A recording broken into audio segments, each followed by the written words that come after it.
Salut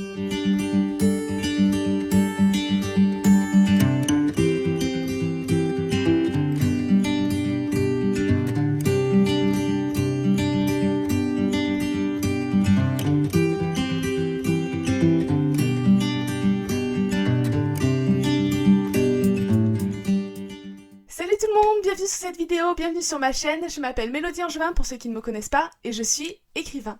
Il y a quelques semaines je vous avais demandé de me poser plein de questions sous un post Insta et vous avez été nombreux à répondre. Merci à tous. Je vais essayer de répondre à tout le monde parce que j'ai reçu quand même pas mal de questions.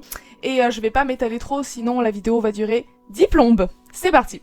Je commence par la question de Maddy Plume qui me demande quelles sont tes sources d'inspiration de départ pour Psyché-Agona. Ce qui t'est venu en premier c'est le concept, un personnage, une scène. Quel est ton personnage préféré et pourquoi? Et celui qui te ressemble le plus? Je commence par ces questions-là parce que c'est des questions qui sont revenues régulièrement dans celles qu'on me pose le plus. Les sources d'inspiration pour Psyché-Agona, je crois que ça a été déjà une grosse part de Vice Versa et Inception qui sont deux de mes films préférés. Avec du recul, je me rends compte que je me suis bien inspirée de ces deux œuvres. Et je me suis rendu compte aussi après coup, mais totalement par hasard, j'ai revu la série Once Upon a Time en entier et je me suis rendu compte qu'il y avait plein de choses que j'avais dû m'inspirer mais sans m'en rendre compte du tout parce que je m'en rappelais plus. Et il y a aussi une grosse part de The Rasmus qui sont ma religion. La musique et les clips aussi qui sont très imagés, etc. C'est tout ce que j'aime et c'est tout ce que j'ai mis dans Psyché-Agona aussi. Alors ce qui m'est venu en premier c'est à la fois les personnages de Cardia et Logos et le concept, parce que vous comprendrez pour ceux qui liront, Cardia et Logos sont intimement liés au concept de Psyché-Agona. Et c'est drôle parce qu'ils ont vraiment déboulé comme ça dans mon esprit avec toutes leurs caractéristiques physiques et mentale. Et c'est vraiment, j'adore ces personnages, c'est vraiment la base de toute la saga, même si on les retrouve que dans le tome 1 finalement. Ils sont vraiment la base de tout le concept. Mon personnage préféré c'est Logos. C'est une petite boule d'émotion prête à imploser à tout instant. Moi il me touche beaucoup trop. Donc mon personnage préféré, c'est mon chouchou de ce tome, c'est Logos. Et celui qui me ressemble le plus par contre c'est Odessa. Odessa elle a vraiment la même façon de réagir face aux problèmes que moi. Elle est hyper sensible comme moi. Et vraiment j'ai mis beaucoup de moi dans ce personnage. Ensuite j'ai une question de Maëva Hurel qui m'a fait beaucoup rire. Comment tu fais pour tout gérer? Quel est ton secret? Alors ça c'est une question qui revient souvent aussi, c'est comment j'arrive à gérer écriture et mon travail à la crèche. Alors je ne suis pas un robot, je crois que ce qui m'aide le plus, c'est que j'ai la chance d'avoir un très bon sommeil. C'est-à-dire que le soir quand je me couche, même si c'est un peu tard, je m'endors en 5 minutes.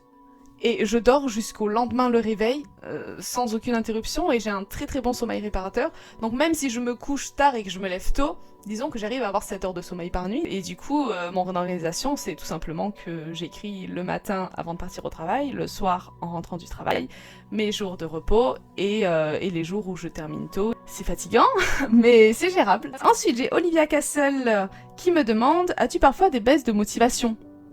Oui. Et si oui, comment tu les combats? Je crois, comme tout le monde, c'est-à-dire que je me mets devant la télé, sous une couette, j'attends que ça passe.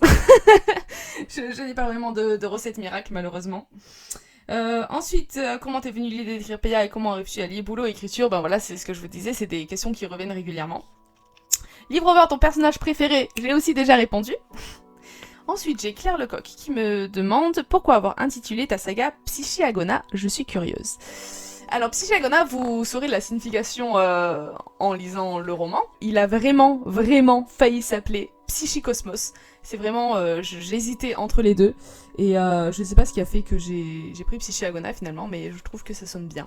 Ensuite, j'ai Lily Gott qui me demande comment t'es venue l'idée de PA. Quel est le personnage que tu aimes le moins? Comment tu as choisi le nom des personnages? Et quel message aimerais-tu transmettre avec cette histoire? Alors, comment t'es venue l'idée de PA? Du coup, je l'ai déjà dit. Et quel est le personnage que j'aime le moins? Alors, c'est drôle parce que c'est même pas le méchant d'histoire, on va dire. C'est un personnage qui s'appelle Joël Lero. C'est le patron d'Odessa. Et ce mec est juste exécrable. Donc, clairement, c'est lui que j'aime le moins. Comment j'ai choisi le nom de mes personnages? Alors ça, vous en saurez aussi plus en lisant le roman.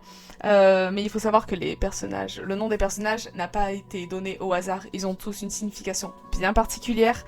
Et c'est pour ça que ça donne parfois des trucs un petit peu loufoques. Voilà, vous saurez tout ça en lisant. Je peux pas en dire plus, sinon je vous spoil une grosse partie de l'histoire. Quel message j'aimerais transmettre avec cette histoire? Je pense que c'est le fait que tout sentiment est légitime et qu'on a le droit, parfois, de ne pas être bien. On a le droit de baisser les bras, on a le droit de pleurer, on a le droit d'être mal même si on trouve qu'il n'y a aucune raison valable. Et un autre message aussi que j'ai voulu véhiculer, c'est que on a besoin de personne d'autre que soi-même pour être heureux. Nous sommes les seuls à pouvoir nous rendre heureux nous-mêmes. Et ça, c'est hyper important. Ensuite, j'ai Sissi qui me demande quel est le genre de ton roman et quel est le lien entre l'héroïne et les deux personnages qui se réveillent dans la cité dévastée. Alors le genre de mon roman, pareil, c'est une question qui m'est revenue souvent, alors que il me semble que je le dis un peu partout. C'est du fantastique psychologique. Et quel est le lien entre l'héroïne et les deux personnes qui se réveillent dans la ville dévastée? C'est un petit peu toute l'intrigue de l'histoire, donc je vais peut-être pas vous le dire maintenant, ce serait pas drôle sinon. Ensuite, j'ai Ronsdor. Elle me demande, quel thème important pour toi abordes-tu dans l'histoire? Et y a-t-il des animaux ou des créatures? Alors les thèmes importants, il y a beaucoup de thèmes abordés dans Psychégona, mais je pense que le plus important pour moi c'est l'hypersensibilité déjà, qui est on va dire le gros thème de ce tome 1, puisque Odessa est hypersensible, et du coup elle réagit face aux problèmes comme une hypersensible. Mais sinon ça parle aussi de harcèlement moral, sexuel, la maltraitance conjugale, enfin c'est que des sujets qui me touchent en fait, forcément. On va dire l'hypersensibilité pour répondre à cette question. Ensuite, y a-t-il des animaux ou des créatures? Alors je sais que tu adores les créatures fantastiques. Moi c'est pas trop mon délire. J'aime bien quand il y en a, mais disons que je vais pas en foutre partout dans mes romans. Mais il y a un dragon dans le tome 1 et une créature marine dans le tome 2. Voilà, c'est tout. Mais c'est déjà ça. Ensuite, j'ai ma petite Kylie Walt qui me demande dans quelle mesure ce livre a été une thérapie pour toi? Tout simplement parce que personnifier, imager les émotions, je trouve personnellement que c'est le meilleur moyen de les comprendre et de les assimiler et de pouvoir avancer. Et donc du coup avec Psychégona c'est clairement ce que je fais, et donc aujourd'hui quand ça va pas bien et que j'ai des émotions qui me prennent et que je sais pas trop d'où ça vient, j'essaie d'imaginer ce que je pourrais vivre dans le Psychégona et à quoi ça pourrait correspondre et pourquoi mes émotions réagissent comme ça, pour essayer de trouver le problème et de le régler. Ce livre est thérapeutique en fait, que ce soit pour moi ou pour les autres, c'est juste une manière de montrer comment on peut aussi comprendre ses émotions. Et pourquoi Poulet n'a toujours pas eu son McDo suite à tes répétitions? C'est une bonne question. Je vais me rattraper. Non, parce qu'en fait, elle était en bêta lecture et elle m'a dit « Non mais ce mot, tu le répètes trop souvent. Si je le vois encore une fois dans ce chapitre, tu me dois un McDo. » Sauf qu'elle l'a vu, mais pas qu'une seule fois. Donc du coup, je lui dois plein de McDo. Cécile Angelin, ma sœur chérie, elle me demande « Qu'est-ce qui te plaît dans l'idée de la création d'un Psychégona? Et pourquoi plusieurs tomes? Je sais que tu aimerais y répondre. » Ce que j'aime l'idée dans la création de Psychégona, tout simplement, c'est justement... imager et métaphoriser et personnifier les émotions. C'est un truc que j'ai toujours aimé faire en écriture, c'est vraiment ce que je préfère faire même. Ceux qui ont lu éperdument, vous avez peut-être dû vous en rendre compte, j'aime trop décrire les émotions, j'aime trop décrire la magie aussi. Et là, Psychégona, j'ai fait un mix des deux, et du coup je ne m'en lasse pas. Je ne m'en lasse pas parce que je peux tout imager, tout métaphoriser, toutes les émotions prennent vie complètement dans le Psychégona, donc du coup c'est complètement infini et vraiment je m'éclate et je sais que je pourrai jamais m'en lasser. Et pourquoi plusieurs tomes du coup? Mais pour la même raison, c'est tellement infini que je peux pas me contenter de vous raconter juste l'histoire d'Odessa. Il y a tellement de personnes, tellement de pneuma et d'esprits différents à décrire, à explorer, que je ne peux pas m'arrêter à un seul. Ensuite, je suis partie sur une trilogie de base parce que je me suis rendu compte qu'il me fallait ces 3 tomes-là pour pouvoir bien développer le concept en entier avec tout ce que j'ai prévu. Mais après, il y aura des tomes compagnons, il y aura... C'est pas fini, Psychégona. J'ai l'impression que ce sera jamais fini, en fait. Déjà parce que c'est infini, et en plus parce que je pense que je ne m'en lasserai jamais. C'est l'œuvre de ma vie. Alors, je vous présente Little Ananas avant de vous lire ces questions.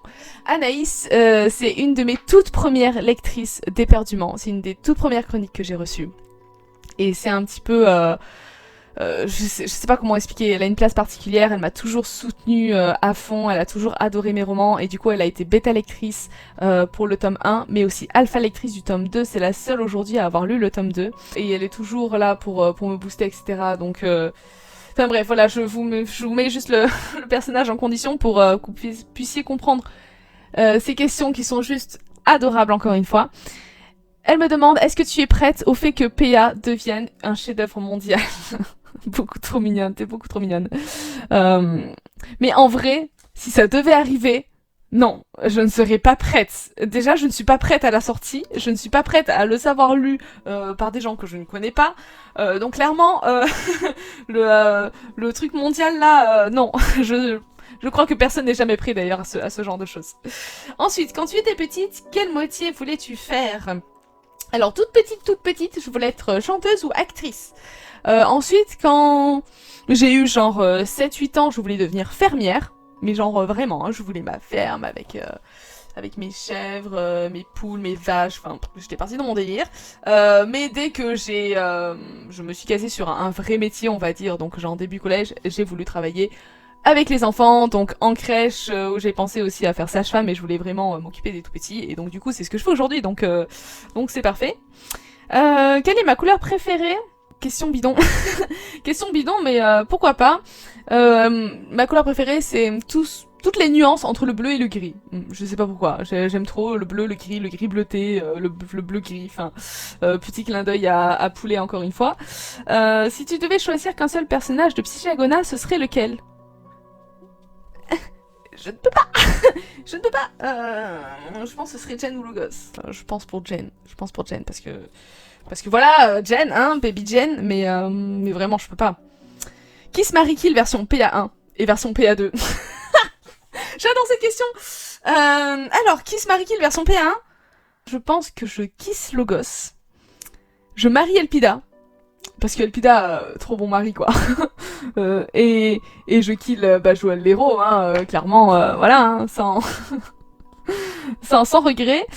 Et version PA2, alors elle se la pète là, parce que c'est la seule à avoir lu le tome 2. Je pense que je marie pas Jen, parce que... Si, je marie Jen. Je marie Jen ou je marie... Non, je marie Jen et je kiss Adam. Je kiss Adam et je kill Gordon, même s'il est déjà mort, je le rekill encore. Et entre les 3 tomes, lequel est ton préféré? Je ne sais pas, je ne peux pas répondre à cette question. C'est souvent qu'on me pose cette question d'ailleurs. Mais sachez que poser cette question à un auteur, c'est un peu comme demander à une maman de choisir entre ses enfants lequel elle préfère. Ce n'est pas possible, On les aime tous d'une manière très différente, mais on les aime tous de la même manière. Enfin, moi, je peux pas choisir. Alors ensuite, te rappelles-tu de la fille relou qui était venue en DM te réclamer un service presse? MDR, je suis honteuse. Ah oui, parce que c'est comme ça qu'on s'est rencontrés avec Anaïs. Elle est venue me voir en DM avec, vous savez, ce genre de message pour demander à un spé « Oh là là, ton roman, il a l'air trop bien, si tu veux, genre, pour t'aider et tout, tu peux me l'envoyer, que je te fasse une chronique et tout, tu vois. » Et en fait, je m'étais trop énervée en plus sur les coups, je sais pas, j'étais trop dans un mauvais mood, et j'ai dit « Non mais, enfin, si mon roman te plaît, que tu veux absolument m'aider, etc., ben achète-le, pourquoi tu me le demandes gratuit, tu vois, moi je vais payer des sous pour te l'envoyer gratos, pour que tu puisses juste le lire et le chroniquer, alors que j'ai des lecteurs qui l'achètent et qui le chroniquent, tu vois. Elle s'est excusée platement, elle m'a dit « Oh, mais t'as trop raison et tout », et elle l'a acheté, genre dans la foulée, elle m'a dit « C'est bon, je l'ai acheté, j'ai passé sur Amazon ». Et je m'y attendais pas du tout. Et en fait, il se trouve que moi je l'ai prise pour quelqu'un qui demandait des SP un peu à tout le monde, alors qu'en fait... elle s'était dit bon bah je vais essayer et tout, apparemment il y en a avec qui ça marche, et elle est tombée sur moi qui l'est tartiné de ça se fait pas, et finalement bah ça a été une de mes meilleures lectrices, une de mes premières chroniqueuses, enfin vraiment ça a été une histoire de fou, mais c'est vrai que c'est parti d'une rencontre très drôle. Ensuite, mon film préféré de Disney. Alors de Pixar c'est vice versa, hein, voilà, on se demande pas pourquoi, mais mon vrai Disney dessin animé préféré, oh là là, Le Bossu de Notre-Dame, Mulan et Le Roi Lion, je dirais. Je peux pas en choisir un. Est-ce que tu te rends bien compte que tu as créé un univers absolument incroyable et beaucoup trop stylé? Mais c'est toi qui es incroyable et beaucoup trop stylé. T'es trop mignonne. Mais en vrai, j'ai envie de dire oui. Enfin, oui, moi j'aime mon univers, forcément, je l'ai créé à mon image, je l'ai créé pour qu'il me plaise. Donc oui, moi je l'aime mon univers. J'espère juste, je croise les doigts pour qu'il plaise aux futurs lecteurs. As-tu un ou une auteure préférée?